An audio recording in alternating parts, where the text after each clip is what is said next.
সামনেই নববর্ষ, আর নববর্ষে বাঙালির পাতে মিষ্টি থাকবে না সেটা তো হতেই পারে না। আবার সেটা যদি বাড়ির তৈরি হয় তাহলে তার কথাই নেই।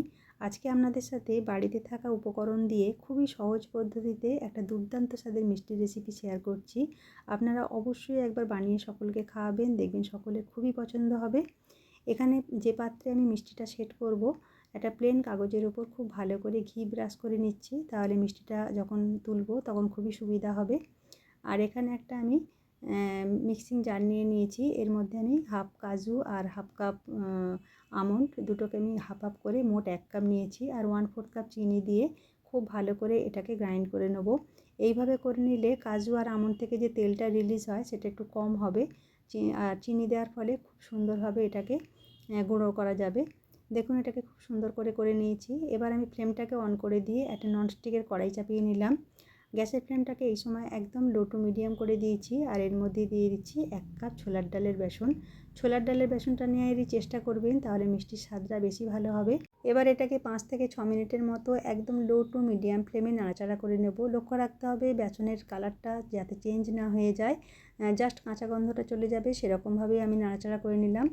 এবার এর মধ্যে দিয়ে দিচ্ছি 1 কাপ নারকেল, এটা আমার ফ্রেশ নারকেল। আপনাদের কাছে যদি নারকেলের পাউডার থাকে সেটাও ব্যবহার করতে পারেন। দিয়ে আবারও সব শুদ্ধ খুব ভালো করে আমি মিনিট 2-এর মতো মিশিয়ে নিয়েছি। এবার এর মধ্যে দিয়ে দিচ্ছি আমন্ড আর কাজুর যে পাউডারটা করে রেখেছিলাম সেটাকেও দিয়ে খুব ভালো করে লো ফ্লেমে এটাকে আবার নাড়াচাড়া করে মিশিয়ে নিলাম। এবার এর মধ্যে দিয়ে দিলাম চিনি। এখানে আমি 1 কাপ আর 2-3 কাপ চিনি দিয়ে দিয়েছি। মোট আমি 2 কাপ চিনি ব্যবহার করলাম, কারণ যেহেতু প্রথমে 1/4 কাপ চিনি আমি কাজু আর আমন্ডের সাথে ডাস্ট করেছিলাম। মোট 2 কাপ চিনি আমি ব্যবহার করছি। আর দিয়ে দিলাম এখানে 1 কাপ গাওয়া ঘি। আপনারা এই মিষ্টিটা গাওয়া ঘি দিয়ে করারই চেষ্টা করবেন, তাহলে মিষ্টিটার স্বাদটা কিন্তু খুবই ভালো হবে। তেল কিংবা ডালডা দিয়েও করতে পারেন, কিংবা আপনারা গাওয়া ঘি হাফ আর হাফ কাপ তেল দুটো মিশিয়েও করতে পারেন, কিন্তু শুধু গাওয়া ঘি দিয়ে করলে মিষ্টির টেস্টটা বেশি ভালো আসে। এবার এর মধ্যে আমি সেন্টের জন্য দিয়ে দিচ্ছি এলাচ। এলাচের পাউডারটাকে আমি 1 চামচ দিয়ে দিলাম। দিয়ে এইভাবে লো টু মিডিয়াম ফ্লেমে আমি নাড়াচাড়া করে নেব। যতক্ষণ না কড়া থেকে খুব ভালোভাবে ছেড়ে আসছে ততক্ষণ পর্যন্ত এটাকে নাড়াচাড়া করে নিতে হবে।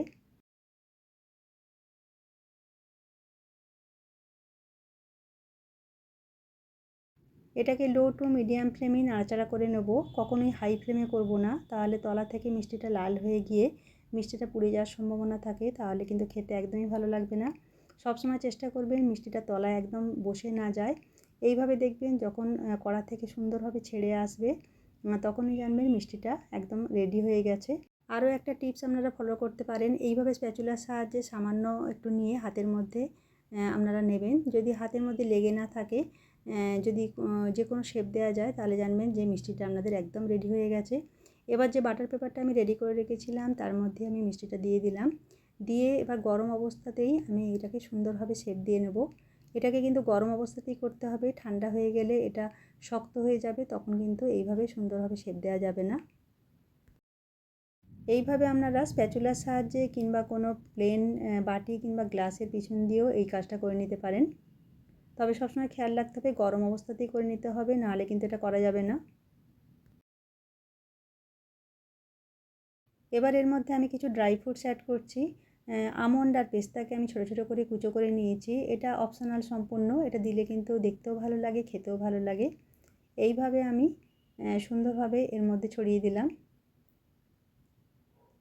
গরম অবস্থাতেই দিয়ে দিলাম যাতে এটা সুন্দরভাবে সেট হয়ে যায়। একটা স্প্যাচুলার সাহায্যে আমি এইভাবে একটু প্রেস করে দিচ্ছি।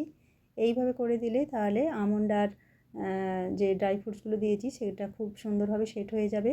এবার এটাকে 30 মিনিটের মতো আমি প্লেন এয়ারে রেখে দিয়েছিলাম। আপনারা ইচ্ছা করলে ফ্রিজেও রেখে দিতে পারেন, তাহলে খুব সুন্দরভাবে এটা একদম সেট হয়ে যাবে। দেখুন কত সুন্দরভাবে এটা উঠে এলো।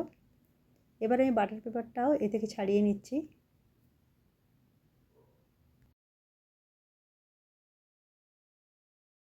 দেখুন কত সুন্দরভাবে বাটার পেপার থেকে এটা ছেড়ে এলো। এবার এটাকে আপনারা পছন্দসই যে কোনো শেপ দিয়ে নিতে পারেন, বরফির আকারেও কাটতে পারেন কিংবা এইভাবে চৌকো করেও কাটতে পারেন।